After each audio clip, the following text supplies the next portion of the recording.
What power tools do you think you absolutely need to get started making wood projects?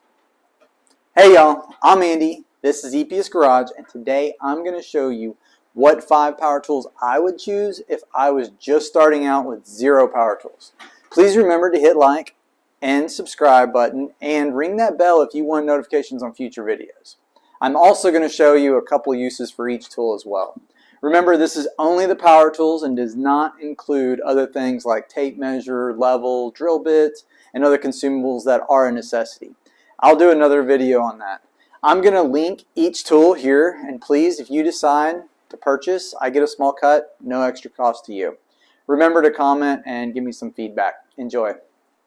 First tool I'm going to talk about is the circular saw. Some people call it skill saw.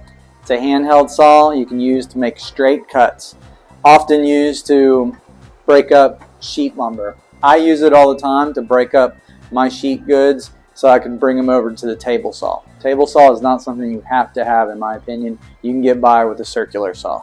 You can use a straight edge and run the circular saw and you get a perfectly straight edge. You can use it to make dados, line it out, run the blade across it multiple times, get a chisel, knock out the pieces, clean it up. Now you got a dado. There's numerous things you can do with a circular saw. You can adjust the height of the blade, you can adjust the tilt of it so you can make bevel cuts. It's unlimited. And depending on the circular saw you get, there's no end to what you can do. That would be the #1 tool that I would say you need. Second item that I would say you absolutely need is a drill. You can get this cordless, you can get it corded. Corded seem to have more power, but you got to make sure you have power if you're going to have corded. So often this is a go-to.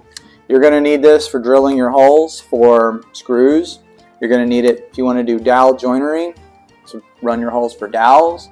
You're going to need it if you want to do pocket holes. You can use your drill.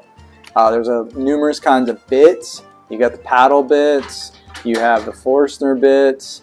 I mean, it goes on and on and on. You got brad tip bits that are really good in woodworking, where you get a precise pin on your location and make sure you're drilling in exact spot and won't walk on you. These are all things you need to think about, but you will need a drill for sure. #3, your impact driver. This, you can use your drill to run screws as well. I did for years. However, you really need an impact driver.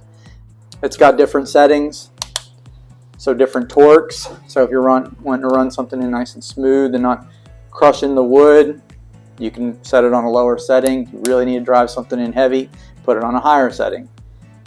You've also got all kinds of attachments for this. Drill bits, hex head, Allen head, your Robinson for Robinson bits, whatever you need this for. I'll link this one. I really like this Cobalt. It's even got a little hook. It comes in handy a lot to put on your belt or in your pocket while your hands are busy. And it comes with a spot that holds your bits. This one has worked really well for me, and I'll link this down in the description as well. #4, the Jigsaw. I do not have a bandsaw. As you've seen in probably my other videos, I do everything out of a garage, hence the name, and I don't have much space. A jigsaw can do pretty much everything the bandsaw can do. It's a little more difficult. You can tilt this 45, you can put different blades on there. This one has different settings for different types of cuts, curved cuts and whatever you're cutting on. I'm going to link the DeWalt. I don't even know if they make this one anymore. I've had this thing for years and it's worked okay for me, but the DeWalt has a lot more power and it is better. That's the one. As soon as this one, if it ever does go out, I'm going to go with the DeWalt. I've used it in the past. I really liked it. I just haven't had a need to buy it yet because this one is still kicking. I'm not a big fan of Black & Decker either. Last, definitely not least, is your Orbital Sander. You're going to need something to polish them projects off. I got this one a while back. I'm going to link the one that has the adjustable speeds, variable speeds they call it, but these are nice. The dust collection actually works really well, and you can also use your sawdust to make wood filler. It works pretty good. I wouldn't use it on big things, but if you're going to use a lot of stain and stuff, it won't stain well. However, you can sand whatever color project you're doing, like if it's walnut, empty this, sand some walnut, you'll get some dark sawdust in here, and you can use it to fill some small gaps and so forth. So these are definitely a necessity. Got to have a sander. Don't want to be doing it by hand. These get fancy as well. Of course, you can get them with dust collection and all that stuff, but if you're just starting out, perfect. Paper changes, hook and loop. So I highly suggest getting one of these. I'll link the one that I like down in the description. I hope this helps you. Of course, this is only the basics and you build from this list.